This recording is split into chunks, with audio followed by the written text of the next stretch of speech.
Good afternoon. I feel very privileged and honored to be here up front today. And I thought that I'm going to spend this 15 minutes talking about the topic of curiosity that has a high value for me personally and is an inspiration for my research as well. So more precisely, I'm going to talk about how could we encourage curious exploration in our organizations. So I grew up on a berry farm. I was going behind my grandmother all days long, asking all kinds of questions about life and nature. If I were to describe my childhood, I would say that it's from Astrid Lindgren's novel. It was mysterious for me. So I was asking all kinds of questions. For example, how come a bumblebee is able to fly even though it's so fluffy? A question about aerodynamics, right? Why do trees undress themselves during the fall? A question about biology. Why do we have dreams? Does my chicken also have dreams? A question about neuroscience. Perhaps psychology. Curious child and a curious mind doesn't recognize disciplines. It doesn't recognize them and it doesn't honor them. It is us adults who are building the walls between the disciplines. I grew up alongside with my brother, who was a curious soul himself as well. When my curiosity was towards the nature, his curiosity was towards machines. So he needed to know how the machines work. So he broke all our toys or disassembled them because he needed to know what's inside them. It was a very creative activity because we were building boats from cars and so on and so forth. So I would describe our childhood as being very creative. And I was also the fortunate one because I had my grandmother with me who was willing to stop for a while and encourage my curiosity. She was there with me to solve the puzzle of the world. Maybe it was annoying at the times. That's what I've heard from my parents. So we shared the same genes with my brother, so it's easy to assume that we inherited the curiosity in us, right? But are we all curious? As I grew up, I started studying, and I couldn't decide on what topics I would study. So I studied math, physics, chemistry, arts, music, all kinds of topics that were interesting to me. But I ended up studying industrial engineering. And even in engineering, I was interested about the people. How do firms function? Why do they function with such logic? What all kinds of logics are there? So my curiosity was endless. I studied in my PhD manufacturing firms who were aiming to change from pure manufacturing to offering preventive repair services and preventing care for the products. We were running through all kinds of calculations to make it financially feasible. So what's the return on investments? The services will provide more steady revenue streams for the firms, and all kinds of things. We were modeling the service processes. So this change was very tempting. And many of the firms that we studied were able to grow their service businesses, and majority of their revenue nowadays comes from the services. But then there were those who were unable to change, those who resisted the change. And there became the first humble notion that others probably knew already, and that was that the knowledge doesn't change behavior. It didn't matter how much information we provided for those managers, they just didn't want to change. So I needed to redirect my research focus to focus on how do we enable the change? What can we do for people to accept the change? So how do we foster the change? What do we do? Is there some solution for this? So we went on exploring that, and then I found the stories that we tell. We tell stories because they shape organizational culture by transmitting the values, beliefs, and norms. So stories define who we are and what we do. The stories, according to research, also activate more brain regions than the facts only. So they foster engagement and emotional resonance in people. But before the actual narratives like the grand stories emerge, there's such thing as anti-narratives. When we're in control of the, let's say, brand identity or a strategy, these are the stories that we're not in control of. So anti-narratives are fragmented elements grounding the grand stories. And these are the stories that we tell in the coffee tables, in the occasional meetups on the hallways, during the lunch, maybe afterwards, and so on and so forth. So we produce these kind of stories all the time. The stories are usually told to make sense of the complex change. So when things are changing, we're creating stories about the change. How does the change look like? We try to frame where to go because it's convenient if within an organization we're going to the same direction, right? But then there's competing narratives during the change. Somebody's saying we should go to that direction, then the other one is saying to that direction. And then the leadership challenge is actually to manage those kind of stories.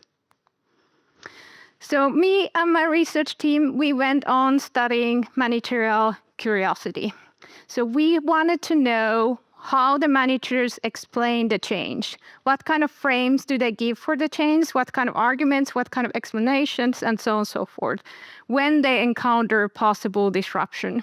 So these companies were facing a situation when there was a startup bursting in the field, exposing a threat to their business at the time, and they tried to make sense that is this worth of reacting or not. When we were analyzing the data, we were building it on top of this Russian philosopher Mikhail Bakhtin, who has been studying novels and the genres that we reproduce in our language. So what did we find? We found a lot of stories, a lot of anti-narratives, so to speak. There was a story of a wave. There's a huge wave coming at us. It will destroy us if we don't change. We have to get prepared. It will destroy the business we built. It will just be impossible to react on this change. There's a monster behind the door. Don't open the door. They will take all our money if we don't react. But then there was also a story of satire. Those clowns, those stupid ones, who are trying to do something since we've been here for so long, we know better. They're too stupid to even try. And if I think about this cluster of stories, maybe these are communicating some sort of anxiety in the storyteller, but also in the receiver. But luckily, there were other kinds of stories as well. So maybe the big wave is coming at us, but maybe we can surf the wave. Maybe we can take an opportunity and build something totally novel. We just have to get curious. We have to act like detectives. Have we done something wrong? Have we ignored some of the customer needs? What is going on? Let's go on for an adventure. It might be fun. We might find something novel in there. So let's just go and experience. Or let's have a joyful ride. This industry has been sleeping for long enough, so let's just test something out. Perhaps there's also a story of romance. Maybe you know a CEO who has fallen in love with the technology, let's say AI, goes around the hallways talking about how AI will solve all our problems all the time, and you start to be suspicious. What's so special about this AI? Should I know more about this love affair? Maybe I get a promotion if I do. So these were kind of inspirational stories that we heard, stories that were told to inspire the change. So these narratives that these managers told act like paintings of the future. So some of them invite curious search for additional information, but some of them perhaps support the incurious defense against the change. The psychologists know that there's two types of curiosity. One of them is the curiosity as a trait. So some of us are born as curious. That's genetic. But then there's also the curiosity as a state, as an emotional state. And that state is something that we can cultivate through the dialogue and through the storytelling. So further on that, the state curiosity, there's two types of it. One of them is the deprivation removal. So you need to know something and therefore you go for searching for additional information. But sometimes when you're searching that information as a horror story, you have to know what kind of monster is behind that door and you forget about look at the window. And the monster is coming from the window. And then this other type, the interest arousal is sort of curiosity that comes from the joy. You're bored, you want to explore the world. I could tell a lot of details about these narratives, but I will save you from that. But I say something. So narratives have also ability to distance or embrace the change. If I would be borrowing the words of physicists, I would say that stories have centripetal and centrifugal forces. So striving things away from us or trying to pull them towards us. In some of the situations, it's good to be very focused. So perhaps the anxiety-provoking curiosity is useful in some of the situations, but in some of the situations, we need this kind of varied exploration as well. Also, the stories tend to be about either me as a manager defending you from the change, or me as a manager leading the change. But then there's also the stories about us. The change deals with all of us. And then there was the story about those others, those fools. So also how you present the things matter. So the narratives have a lot of power. So I ask you to reflect. The next story you're told, does it provoke curiosity in you? Or does it provoke anxiety in you? And that, maybe more importantly, the next story you will tell, is it the one which will encourage people to explore and to become curious? That's something to think of. So I would ask you to cultivate curiosity. Maybe you recognized yourself in the story. Maybe you were the curious one, but then you got disciplined.